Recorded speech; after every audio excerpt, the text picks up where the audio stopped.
Members of Congress, I have the high privilege and distinct honor of presenting to you His Excellency Narendra Modi, the Prime Minister of the Republic of India. Thank you.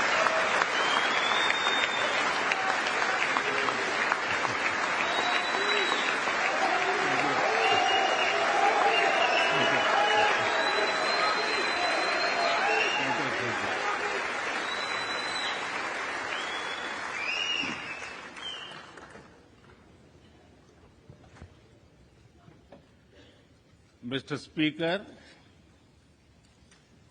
Madam Vice President, distinguished members of the U.S. Congress, ladies and gentlemen, Namaskar.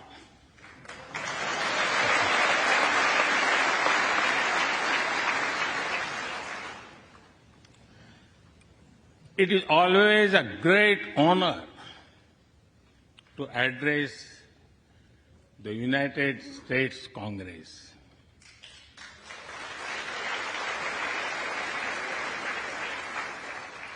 It is an exceptional privilege to do so twice.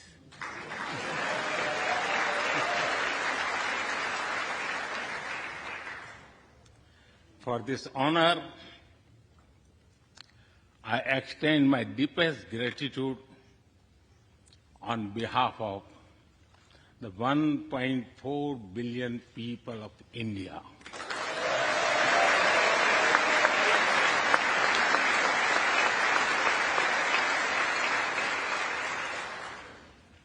I see that nearly half of you were here in 2016. I feel your warmth as old friends. I can also see the enthusiasm of your new friends in the other half. I remember Senator Harry Reid, Senator John McCain, Senator Orrin Hatch, Elijah Cummings, Elsie Hastings, and others who I met here in 2016 and who are sadly no longer with us. Mr. Speaker, standing here 7 Junes ago, that is the June when Hamilton swept all the awards, I said that the hesitations of history were behind us. Now, when our era is at a crossroads, I am here to speak about our calling for this century.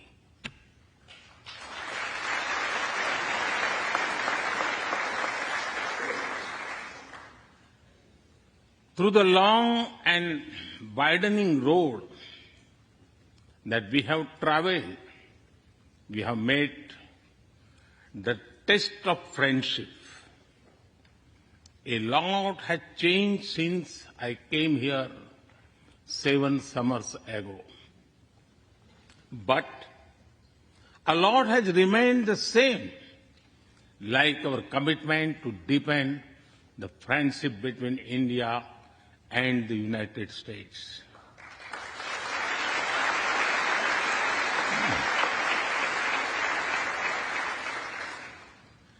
In the past few years, there have been many advances in AI, artificial intelligence.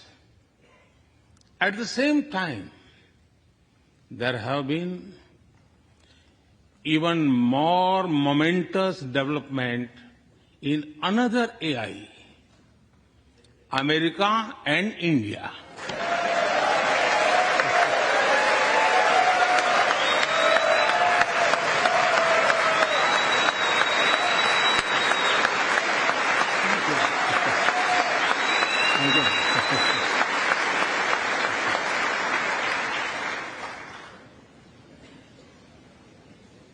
Mr. Speaker and distinguished members, the beauty of democracy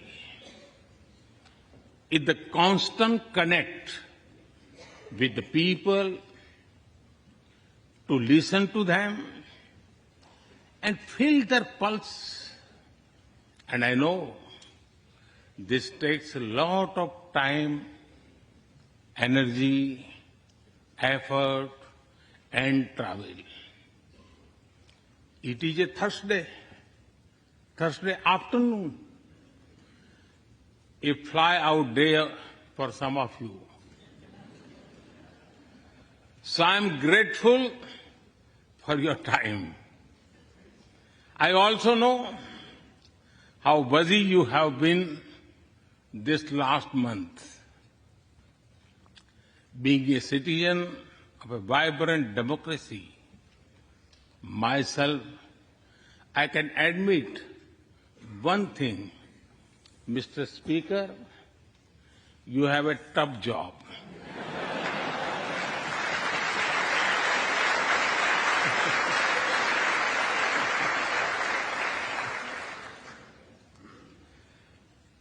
I can relate to the battles of patience, persuasion, and policy. I can understand the debate of ideas and ideology. But I am delighted to see you come together today to celebrate the bond between world's two great democracies, India and the United States. Thank you.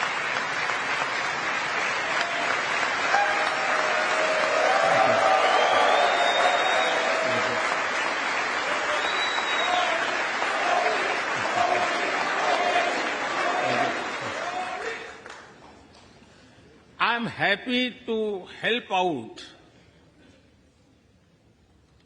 I'm happy to help out whenever you need a strong bipartisan consensus.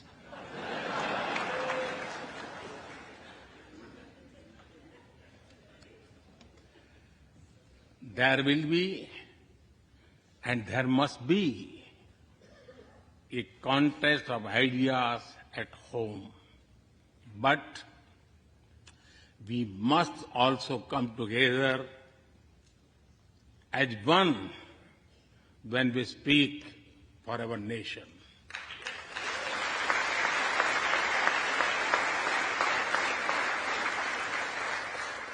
And you have shown that you can do it. Congratulations.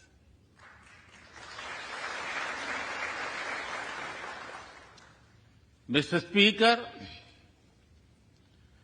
the foundation of America was inspired by the vision of a nation of equal people. Throughout your history, you embraced people from around the world, and you have made them equal partners in the American dream.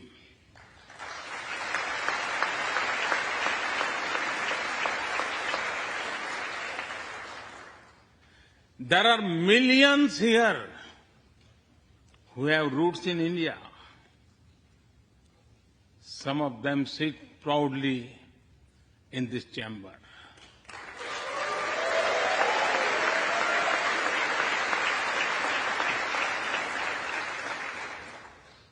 And there is one behind me.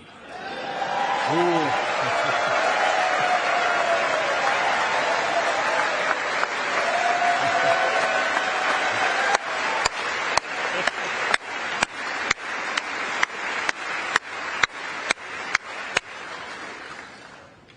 had made history. I'm told that the Samosa caucus is now the flavor of the house. I hope it grows and brings the full diversity of Indian cuisine here.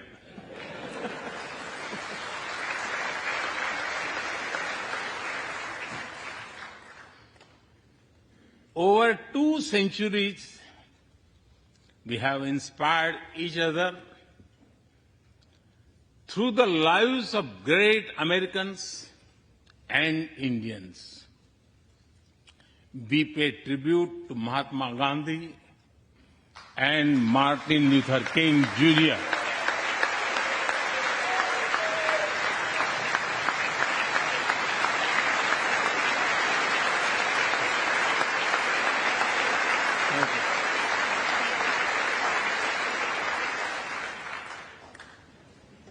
We also remember many others who work for liberty, equality, and justice.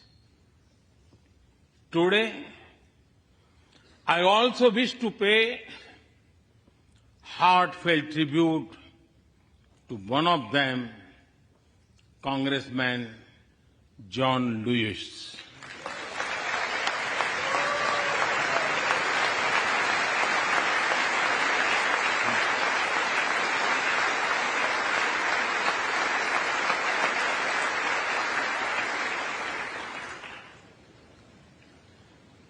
Mr. Speaker, democracy is one of our sacred and shared values. It has evolved over a long time and taken various forms of systems. Throughout history, however, one thing has been clear. Democracy is the spirit that supports equality and dignity.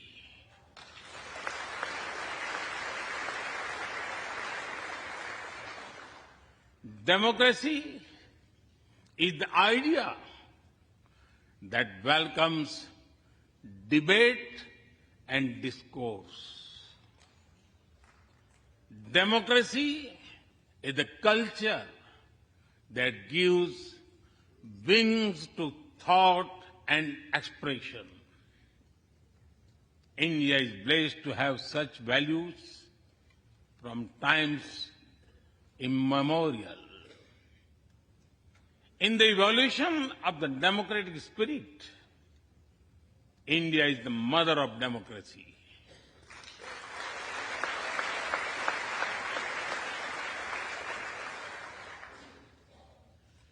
Millennia ago, our oldest scripture said, Ekam Sat Vipra Bahudha Vadanti.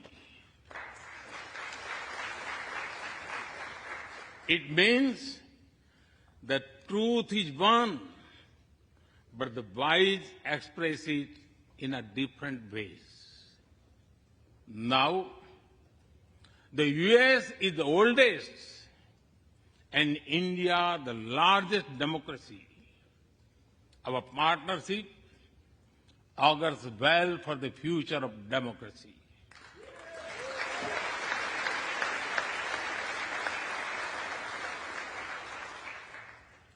Together, we shall give a better future to the world and a better world to the future.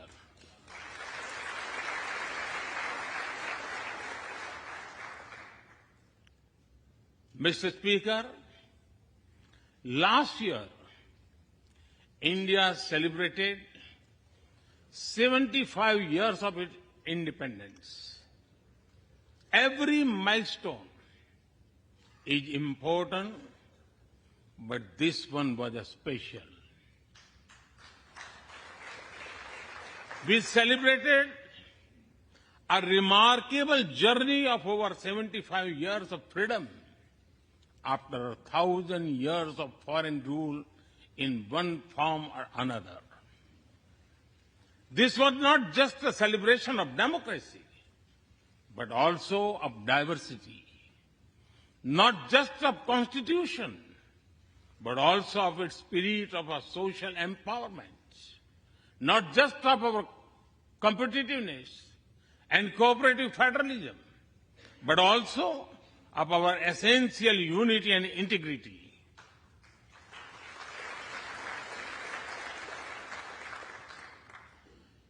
We have over 2,500 political parties.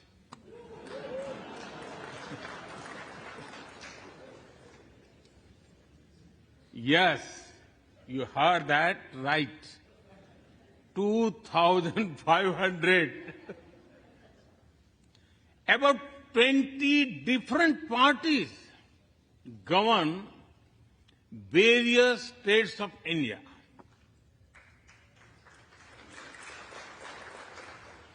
We have 22 official languages and thousands of dialects, and yet we speak in one voice.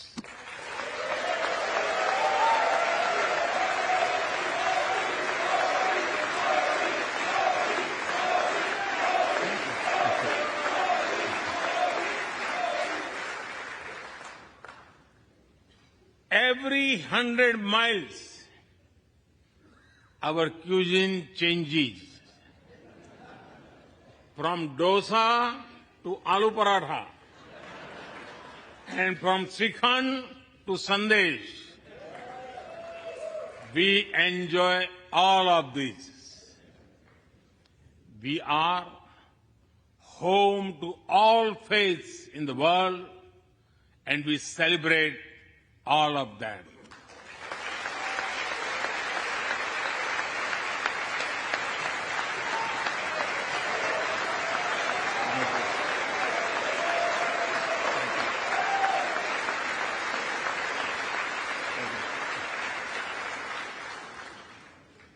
In India, diversity is a natural way of life. Today, the world wants to know more and more about India. I see that. Curiosity in this house too. We were honored to receive over 100 members of the U.S. Congress in India over the last decade.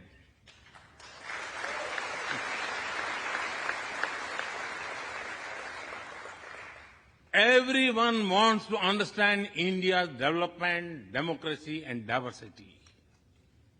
Everyone wants to know what India is doing right and how. Among close friends, I'm happy to share the same. Mr. Speaker, when I first visited the U.S. as a Prime Minister, India was the 10th largest economy in the world. 10th.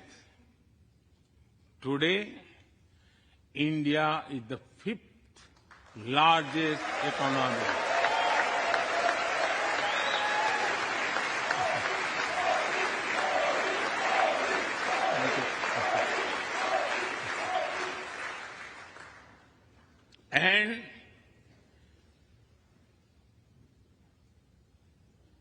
And India will be the 3rd largest economy soon.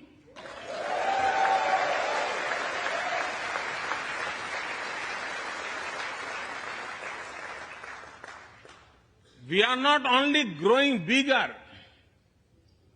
but we are also growing faster. When India grows, the whole world grows.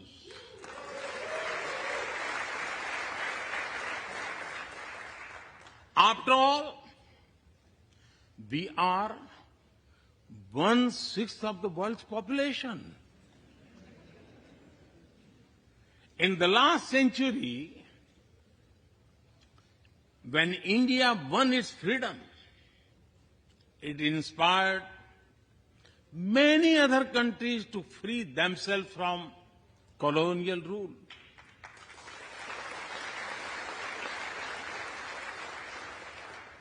In this century, when India sets benchmark in growth, it will inspire many other countries to do the same.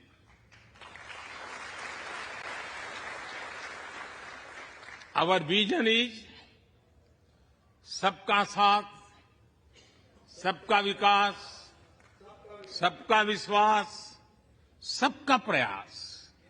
It means together for everyone's growth, with everyone's trust and everyone's efforts. Let me share with you how this vision is translating into action with speed and scale. We are focusing on infrastructure development. We have given nearly 40 million homes to provide shelter to over 150 million people.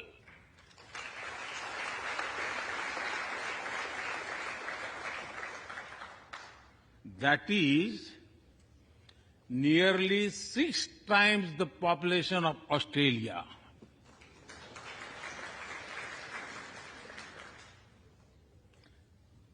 We run a national health insurance program that ensures free medical treatment for about 500 million people.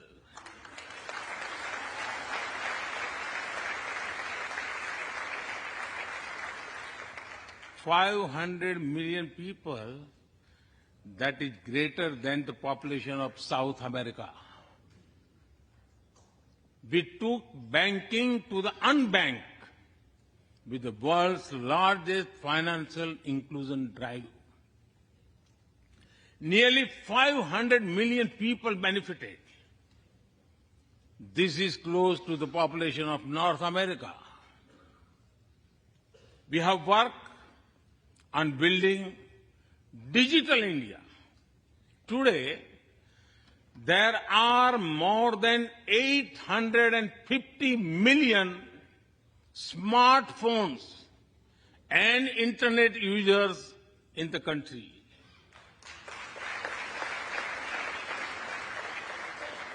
This is more than the population of Europe. We protected our people with 2.2 billion doses of made in India COVID vaccines.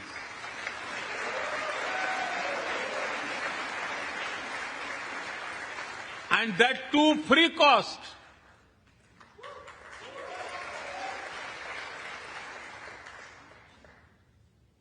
I may be running out of continent soon, so I will stop here.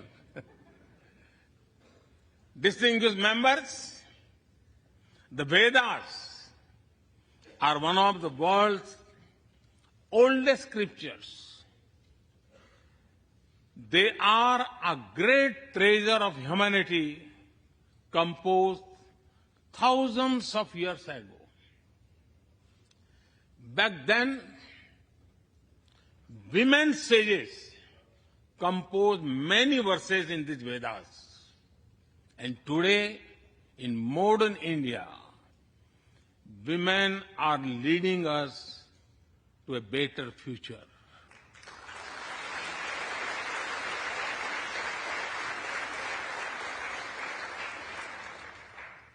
India's vision is not just of development which benefits women.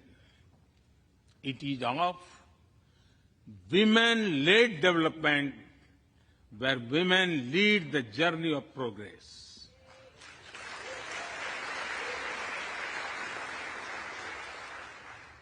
A woman has risen from a humble tribal background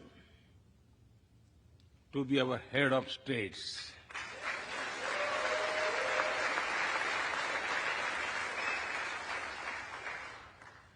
Nearly 1.5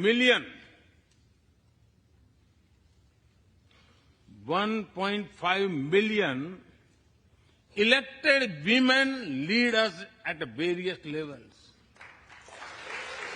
And that is of local governments. Today, women serve our country in the Army, Navy, and Air Force. India also has the highest percentage of women airline pilots in the world.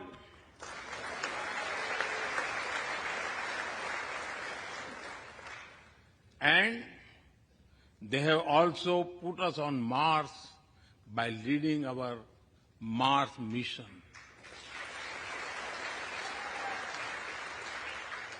I believe that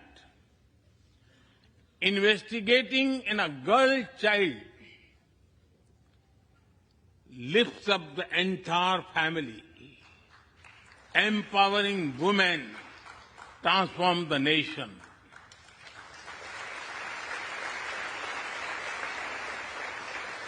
Mr. Speaker, India is an ancient nation with a youthful population.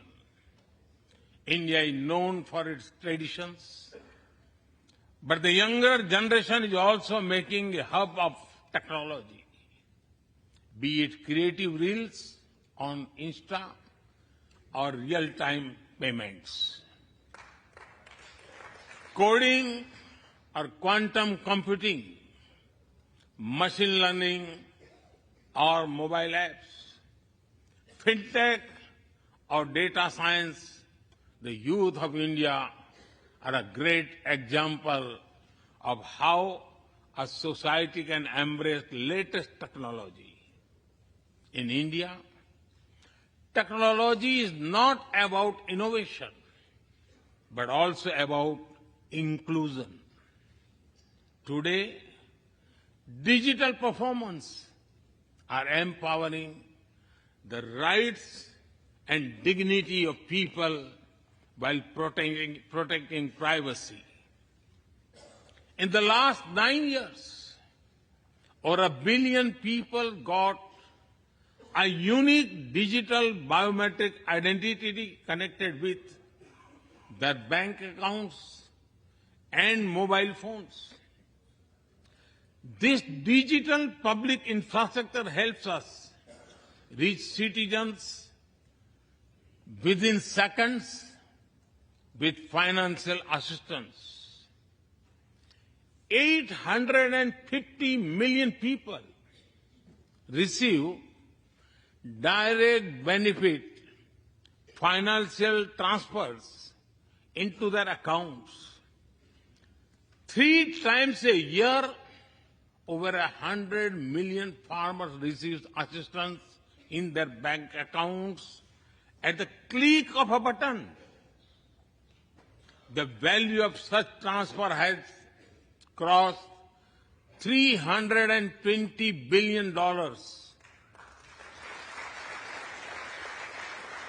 And we have saved over $25 billion in the process.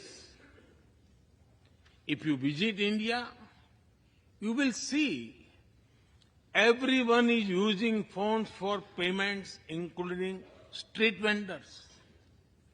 Last year, out of every 100 real-time digital payments in the world, 46 happened in India.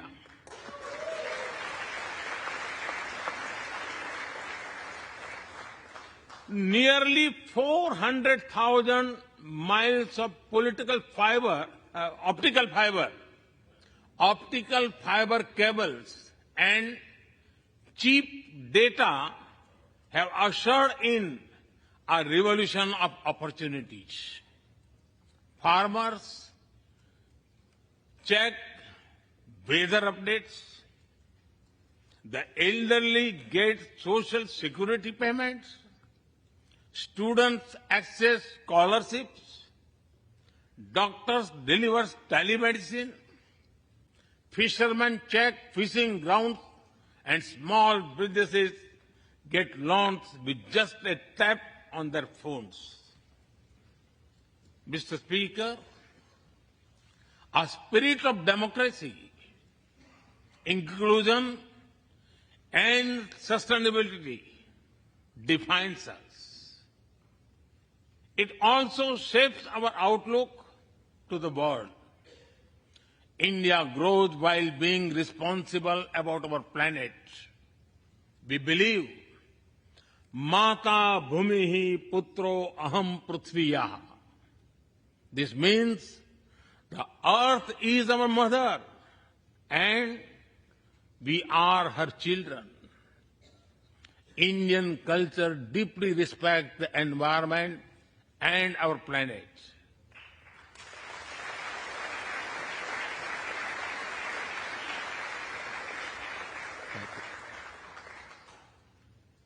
While becoming the fastest growing economy,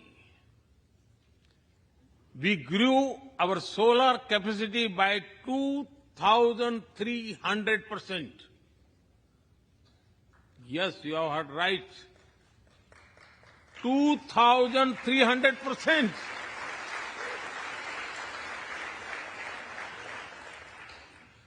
We became the only G20 country to meet its Paris commitment.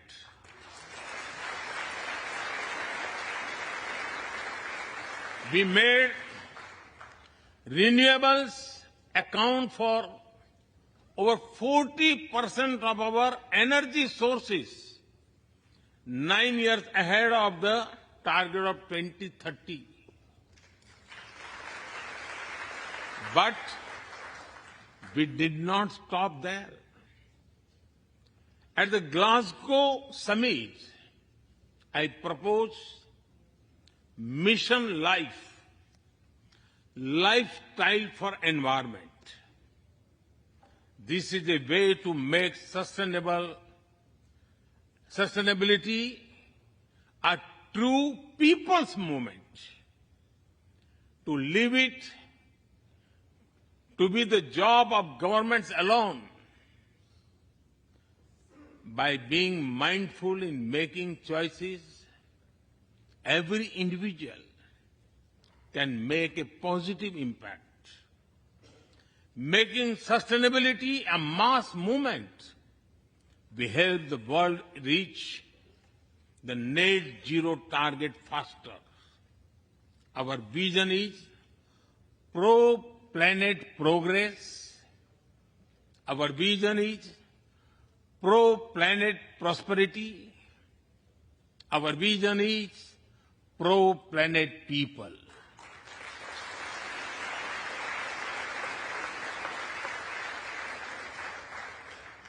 Mr. Speaker, we live by the motto of Vasudhaiv Kutumbakam, or the world is one family.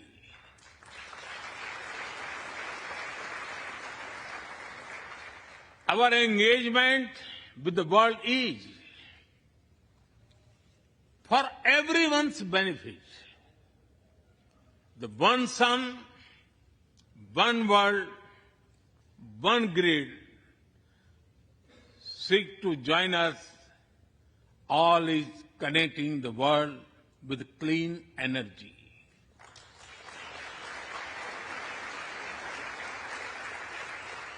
One Earth, One Health is a vision for global action to bring quality health care to everyone, including animals and plants.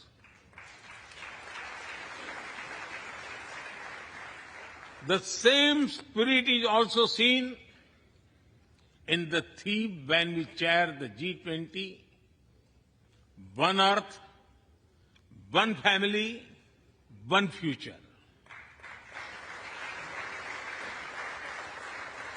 We advance the spirit of unity through yoga as well. Just yesterday, the whole world came together to celebrate the International Day of Yoga.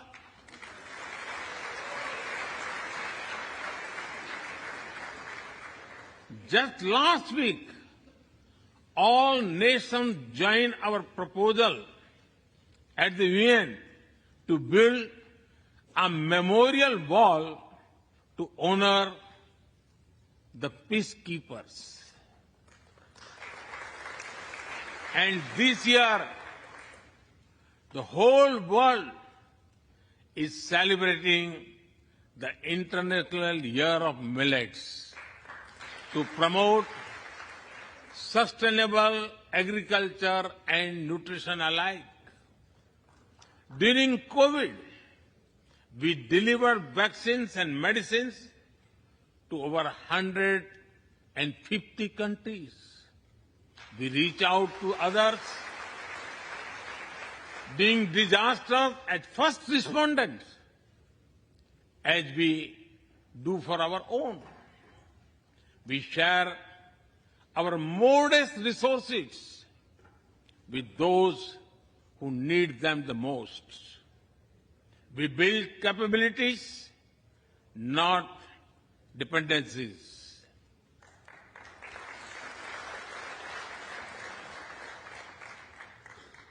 Mr. Speaker, when I speak about India's approach to the world, the United States occupy a special place. I know. Our relations are of great importance to all of you. Every member of this Congress has a deep interest in it.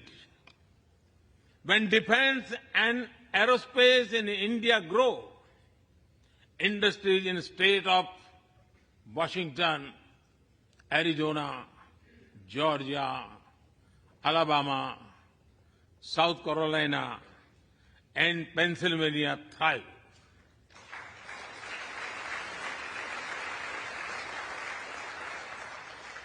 When American companies grow, the research and development centers in India thrive.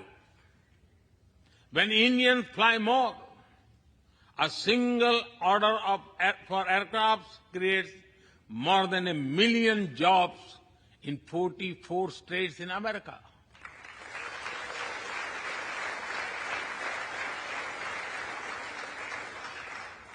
When an American phone makers invest in India, it creates an entire ecosystem of jobs and opportunities in both countries. When India and US work together on semiconductors and critical minerals, it helps the world in making supply chains more diverse, resilient, and reliable.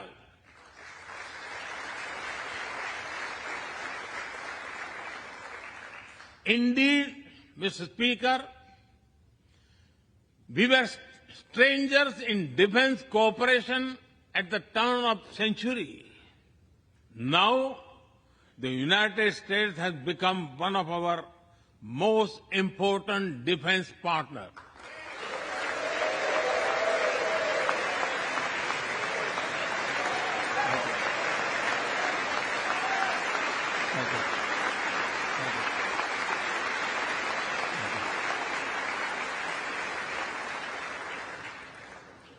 Today, India and the US are working together in space and in the seas, in science and in semiconductors, in startups and sustainability, in tech and in trade, in farming and in finance, in art and artificial intelligence, in energy and education, in healthcare and humanitarian efforts. I can go on and go on, but to sum up it, I would say the scope of our cooperation is endless. The potential of our synergies is limitless. And the chemistry in our relations is effortless.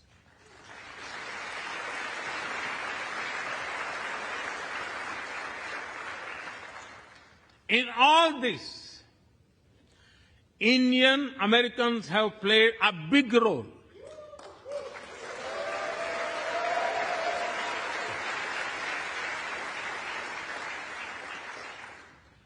They are brilliant in every field, not just in spelling bee.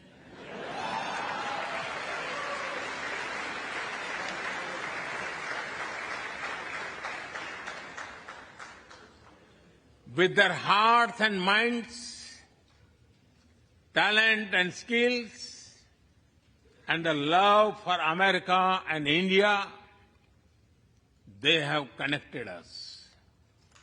They have unlocked doors.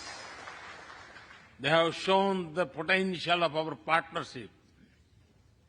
Mr. Speaker, distinguished members, every Indian Prime Minister and American President of the past has taken our relationship further. But our generation has to honor of taking it to greater heights.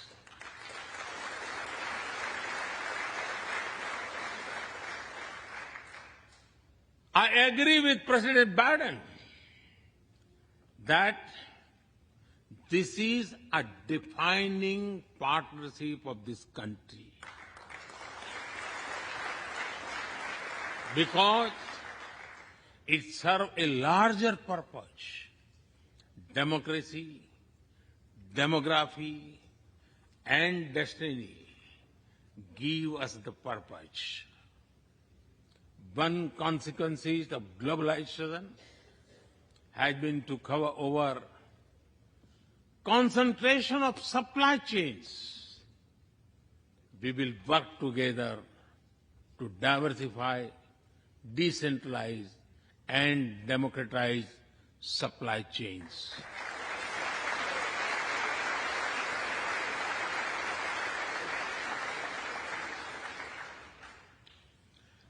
Technology will determine the security, prosperity, and leadership in the 21st century. That is why our two countries established a new initiative for critical and emerging technologies. Our knowledge partnership will serve humanity and seek solutions to the global challenges of climate change, hunger, and health. Mr. Speaker and distinguished members, the last few years have seen deeply disruptive developments. With the Ukraine conflict, war has returned to Europe. It is causing great pain in the region. Since it involves major powers, the outcomes are severe. Countries of the global south have been particularly affected. The global order is based on the respect for the principle of the UN Charter, peaceful resolution of disputes, and respect for sovereignty and territorial integrity.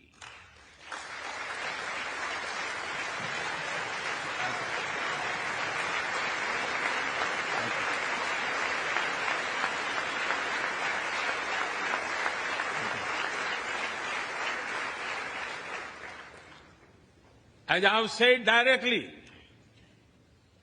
and publicly,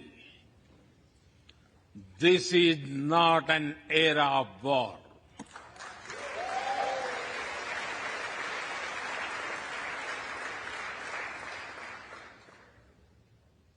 But it is one of dialogue and diplomacy. And we all must do what we can to stop the bloodshed and human suffering.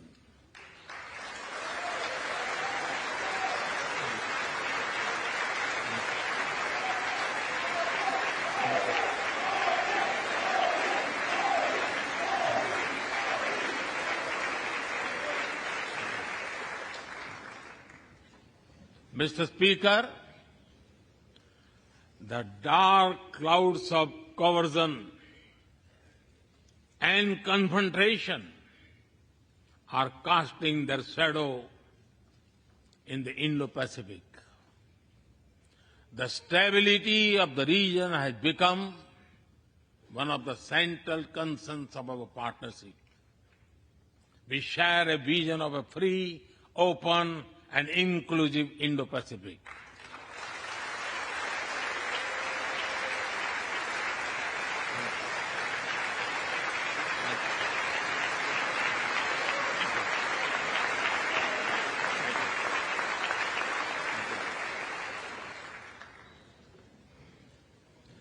Connected by secure seas, defined by international law, free from domination, and anchored in ASEAN centrality.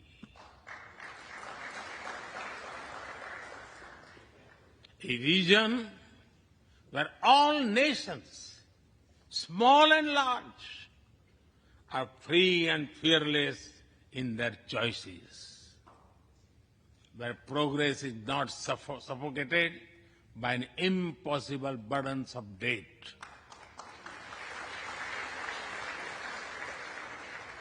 Where connectivity is not leveraged for strategic purposes, where all nations are lifted by the high tide of shared prosperity. Our vision does not seek to contain or exclude, but to build a cooperative region of peace and prosperity. We work through regional institutions and with our partners from within the region and beyond.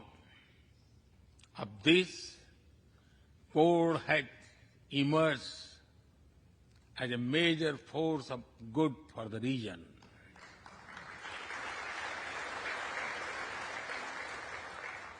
Mr. Speaker, more than 2 decades after 9/11 and more than a decade after 26/11 in Mumbai, radicalism and terrorism still remain a pressing danger for the whole world. These ideologies keep taking new identity and forms, but their intentions are the same. Terrorism is an enemy of humanity, and there can be no ifs and buts in dealing with it.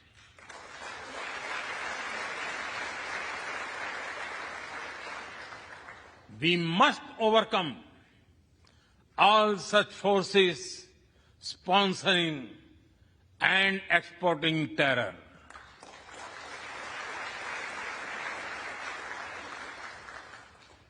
Mr. Speaker, our trusted partnership is like the sun in this new dawn that will spread light all around.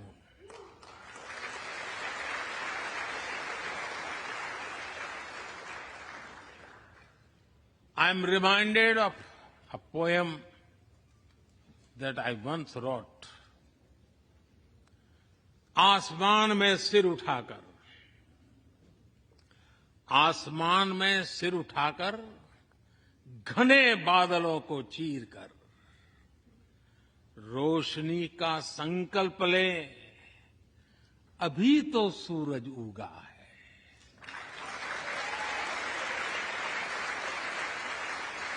अभी तो सूरज उगा है। दृढ़ निश्चय के साथ चलकर, दृढ़ निश्चय के साथ चलकर, हर मुश्किल को पार कर, घोर अंधेरे को मिटाते, घोर अंधेरे को मिटाने अभी तो सूरज उगा है।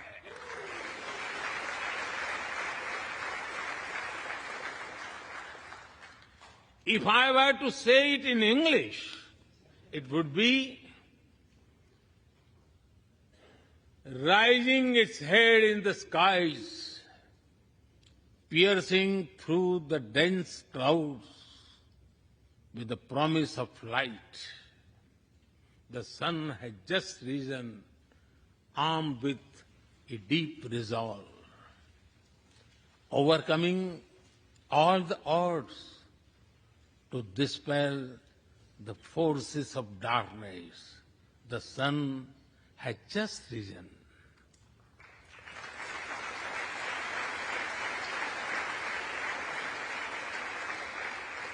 Mr. Speaker and distinguished members, we come from different circumstances and history, but we are united by a common vision and by a common destiny. When our partnership progresses, economic resilience increases, innovation grows, science flourishes, knowledge advances, humanity benefits, our seas and skies are safer, democracy will shine brighter, and the world will be a better place. That is the mission of our partnership. That is our calling for this century. Mr. Speaker and distinguished members, even by the high standards of our partnership, this visit is one of the great positive transformation. Together, we shall demonstrate that democracies matter and democracies deliver.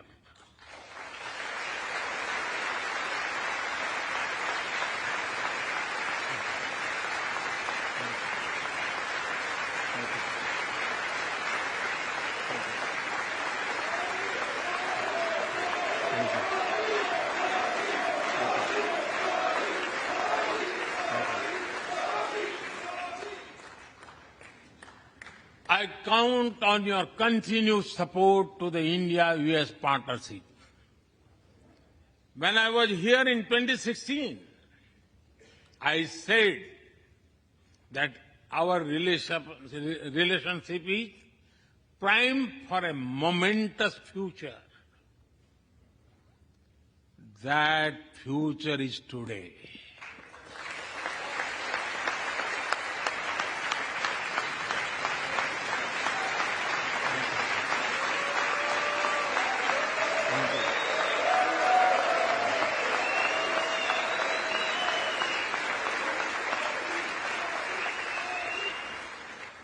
Thank you once again, Mr. Speaker, Madam Vice President, and the distinguished members of this honor.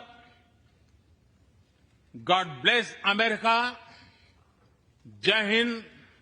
Long live India-US friendship. Thank you.